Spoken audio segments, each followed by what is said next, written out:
Hello বন্ধুরা, আবার চলে আসলাম নতুন ভিডিও নিয়ে। এসআইআর ট্রাইব্যুনালে কিভাবে আবেদন করবেন। প্রথমে গুগল ক্রোমটি ওপেন করবেন, এরপর লিখবেন এনভিএসপি, লেখার পর সার্চ করবেন। সার্চ করার পর দেখতে পাবেন voter election commission of India, এটার ওপর ক্লিক করবেন। ক্লিক করার সাথে সাথে আপনার সামনে একটি নিউ পেজ ওপেন হবে। একটু অপেক্ষা করবেন, একটু সময় লাগবে এই পেজটি ওপেন হতে। এই ধরনের একটি কালার পেজ ওপেন হবে। ঠিক উপরের দিকে লগ ইন অপশানটি দেখতে পাবেন, ওটির ওপর ক্লিক করে দেবেন। ক্লিক করার পর ঠিক আপনার রেজিস্ট্রেশন মোবাইল নাম্বারটি এন্ট্রি করবেন। এন্ট্রি করার পর ঠিক নিচের দিকে আপনাকে ক্যাপচারটি দেখে দেখে লিখতে হবে। এরপর আপনাকে রিকোয়েস্ট ওটিপিতে ক্লিক করতে হবে। রিকোয়েস্ট ওটিপিতে ক্লিক করার পর আপনার মোবাইলে 6 সংখ্যার একটি ওটিপি যাবে। সেই ওটিপিটি দেখে দেখে 6টি ঘরে লিখে দেবেন। লিখে দেওয়ার পর ভেরিফাই অ্যান্ড লগ ইন অপশানে ক্লিক করে দেবেন। ক্লিক করার পর আপনার সামনে একটি নতুন পেজ ওপেন হবে। এই কালার পেজটিকে দেখতে পাবেন। ঠিক ডান দিকে নিচের দিকে সাইডে সাবমিট অ্যাপিল ফর ইনভিজিবল উপর ক্লিক করে দেবেন। ক্লিক করার পর আপনার সামনে একটি নতুন পেজ ওপেন হবে। এখানে আপনার এপিক নাম্বারটি লিখতে হবে। যার নাম ডিলিট হয়ে গেছে সেই ব্যক্তির এপিক নাম্বারটি এখানে লিখতে হবে। এপিক নাম্বারটি লেখার পর একটু সাইডে নিচের দিকে সার্চ অপশান দেখতে পাবেন। সার্চ অপশানে ক্লিক করবেন। সার্চ অপশানে ক্লিক করার পর একটি নতুন পেজ ওপেন হবে।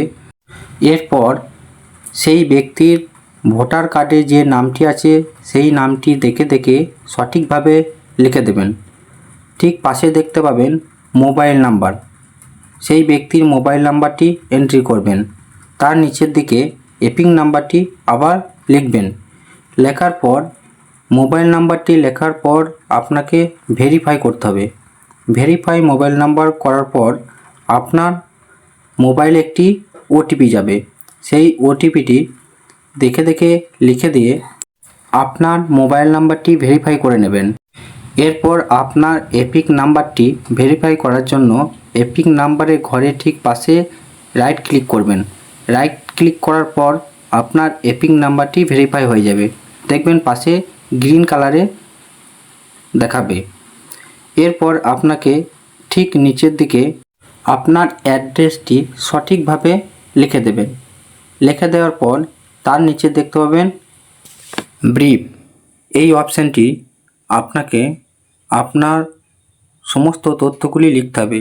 এই গ্রিন রঙে যে রাইট চিহ্ন দেখাচ্ছে এই ঘরটিতে কি লিখতে হবে?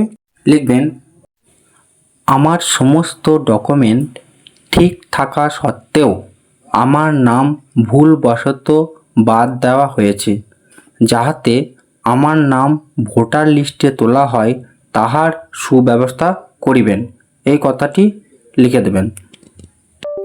এরপর ঠিক নিচের ঘরটিতে সঠিক তথ্য লিখতে হবে। কোনো রকম ভুল তথ্য লেখা যাবে না। যেমন আপনাকে লিখতে হবে আমি দীর্ঘ কত বছর বাস করছেন এই বাংলায়, সেটি আপনাকে লিখতে হবে। কোন অঞ্চলে কোন ডিস্ট্রিক্টে বাস করছেন সেটি লিখতে হবে।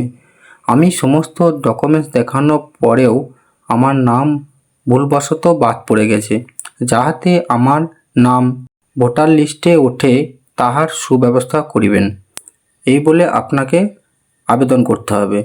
ঠিক নিচের দিকে আপনি কোথা থেকে অ্যাপ্লাই করছেন সেই স্থানের নামটি লিখে দেবেন। এরপর আপনাকে সাবমিট অপশানে ক্লিক করতে হবে। সাবমিট হয়ে গেল মানে আপনার অ্যাপ্লাই কমপ্লিট। ভিডিওটি ভালো লাগলে অবশ্যই চ্যানেলটি সাবস্ক্রাইব করবেন।